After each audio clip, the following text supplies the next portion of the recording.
अस्सलाम वालेकुम। आज हम पढ़ेंगे यूनिट्स और साथ में ये भी पढ़ेंगे कि यूनिट्स कितने हिस्सों में क्लासिफाई हुआ है। अच्छा, यूनिट्स जो है ना, यूनिट्स यूनिट्स हमारे पास क्या है? यूनिट्स हमारे पास कुछ वर्ड्स होते हैं या कुछ सिंबल्स होते हैं जो एक फिजिकल क्वांटिटी को अलग पहचान देती है, तो उसको हम कहते हैं units. Words are group of symbols, group of symbols which represent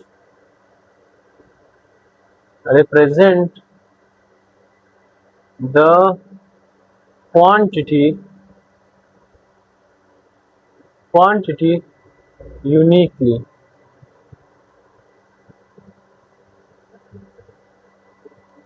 units हमारे पास कुछ अल्फाज होते हैं या कुछ सिंबल्स होते हैं जो एक फिजिकल क्वांटिटी को अलग पहचान देती है।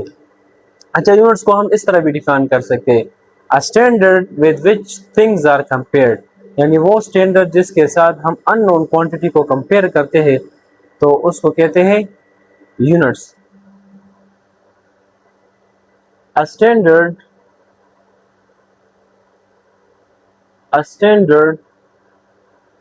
with which unknown quantity a standard with which unknown quantity can be compared।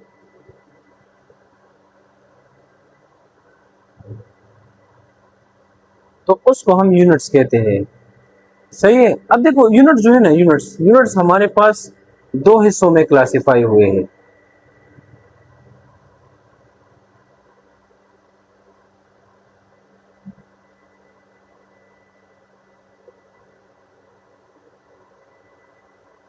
अच्छा, एक को कहते हैं fundamental units, fundamental fundamental units fundamental units और दूसरे को हम कहते हैं derived units, derived units. Unit जो है ना, ये हमारे पास दो हिस्सों में डिवाइड हुए हैं। एक को कहते हैं फंडामेंटल यूनिट्स, एक को कहते हैं डिराइव्ड यूनिट्स। अब फंडामेंटल यूनिट हमारे पास कौन से है? फंडामेंटल यूनिट्स हमारे पास वो यूनिट्स है जिसको हमने एज्यूम किया है, यानी जिसको लोग मानते हैं, जो एज्यूम्ड हुए हैं। दूस यूनिट्स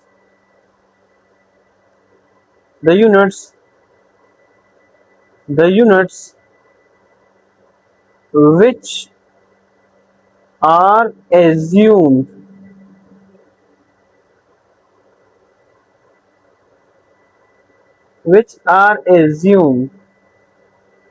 वो यूनिट जो एज्यूम्ड हुए हैं इसको हम कहते हैं fundamental units.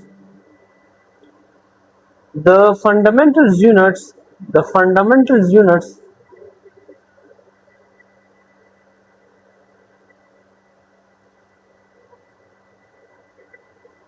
Units are not derived।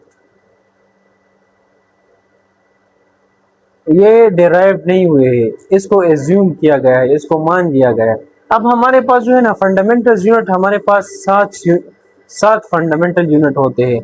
वो कौन कौन से हैं? देखो, हमारे पास फंडामेंटल यूनिट जो है ना वो सात है।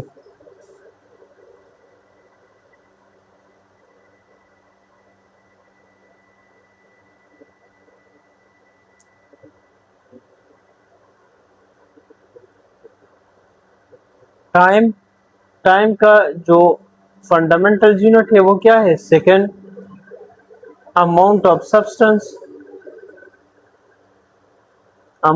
सब्सटेंस, इसका फंडामेंटल यूनिट्स क्या है? मोल। अच्छा, luminous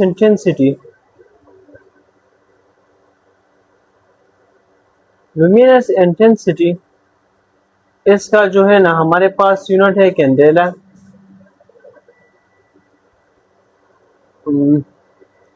time, amount of substance, luminous intensity, length. Length का जो फंडामेंटल यूनिट है वो हमारे पास है मीटर। अच्छा, करंट, करंट का हमारे पास फंडामेंटल यूनिट एम्पेयर है। मास, मास का हमारे पास फंडामेंटल यूनिट किलोग्राम है। और लास्ट में टेम्परेचर, टेम्परेचर का फंडामेंटल यूनिट हमारे पास है केल्विन। ये 7 यूनिट जो है ना ये हमारे पास फंडामेंटल यूनिट है, जैसा कि सेकंड हो गया, मोल हो गया, कैंडेला हो गया, मीटर हो गया, एम्पेयर हो गया, किलोग्राम हो गया, केल्विन हो गया। अब देखो ये टाइम तो आप लोग जानते हो, अमाउंट ऑफ सब्सटेंस, ये तो ज्यादातर केमिस्ट्री में यूज होता है। सही है। इसका फंडामेंटल यूनिट क्या है? मोल है। ल्यूमिनस इंटेंसिटी, रोशनी की ताकत को जब हम नापते हैं तो ये हम ल्यूमिनस इंटेंसिटी में नापते हैं। सही है। लेंथ हो गया, करंट हो गया, टाइम, टेम्परेचर, ये सारे आप लोग जानते हैं। सही है। तो ये सात जो है ना, there are 7 fundamental units, there are 7 fundamental units. हमारे पास कितने फंडामेंटल यूनिट हैं? फंडामेंटल यूनिट वो हमारे पास ये 7 हमारे पास क्या है? ये हमारे पास फंडामेंटल यूनिट है। अच्छा, अब देखो डिराइव्ड यूनिट किसको कहते हैं? Dooj units, Dooj units which, those units which are derived, वो यूनिट्स जो हमारे पास डिराइव हुए हैं किस चीज से? फंडामेंटल यूनिट से। those units which are derived from fundamental units,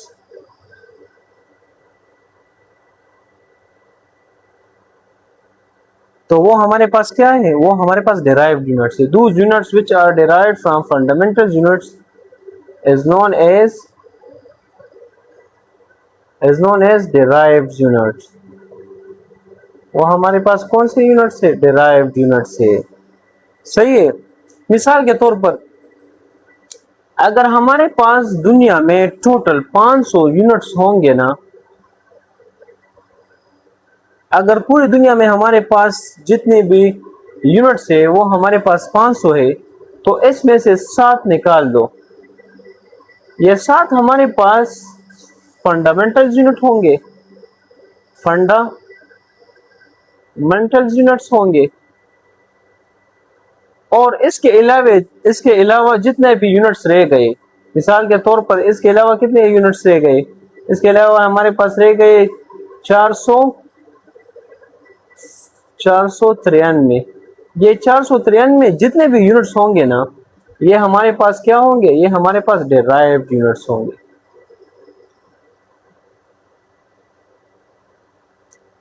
ये हमारे पास क्या होंगे? डिराइव्ड यूनिट्स होंगे। सही है। यूनिट्स हमारे पास वो टूल है, वो हथियार है जिसके थ्रू हम फिजिकल क्वांटिटी को नापते हैं। अगर हमारे पास यूनिट्स नहीं होंगे तो हम फिजिकल क्वांटिटी को नहीं नाप सकते। अब देखो ये डिराइव यूनिट जो है ना, डिराइव यूनिट्स किस तरह निकलते हैं? फॉर एग्जांपल हमारे पास एक यूनिट फोर्स का हमारे पास यूनिट है न्यूटन। फोर्स का हमारे पास यूनिट्स क्या है? न्यूटन। अब ये न्यूटन जो है ना, न्यूटन, ये हमारे पास डिराइव्ड यूनिट है। अब देखो ये न्यूटन किस तरह बना है? फोर्स का जो हमारे पास फार्मूला है वो क्या है? वो है ma। सही है। तो ये मास का जो यूनिट है वो क्या है? किलोग्राम है। और एक्सेलरेशन का यूनिट क्या है? मीटर पर सेकंड स्क्वायर। तो इन दोनों से मिलकर हमारे पास बनता है फोर्स का यूनिट न्यूटन। यानी न्यूटन हमारे पास डिराइव्ड यूनिट है और ये इनके जो है ना ये फंडामेंटल यूनिट है। ये दो फंडामेंटल यूनिट जब कंबाइन हो जाए इससे हमारे पास क्या बनता है?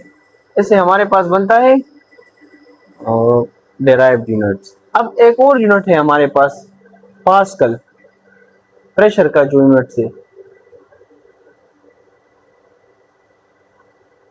प्रेशर का यूनिट हमारे पास है पास्कल, सही है।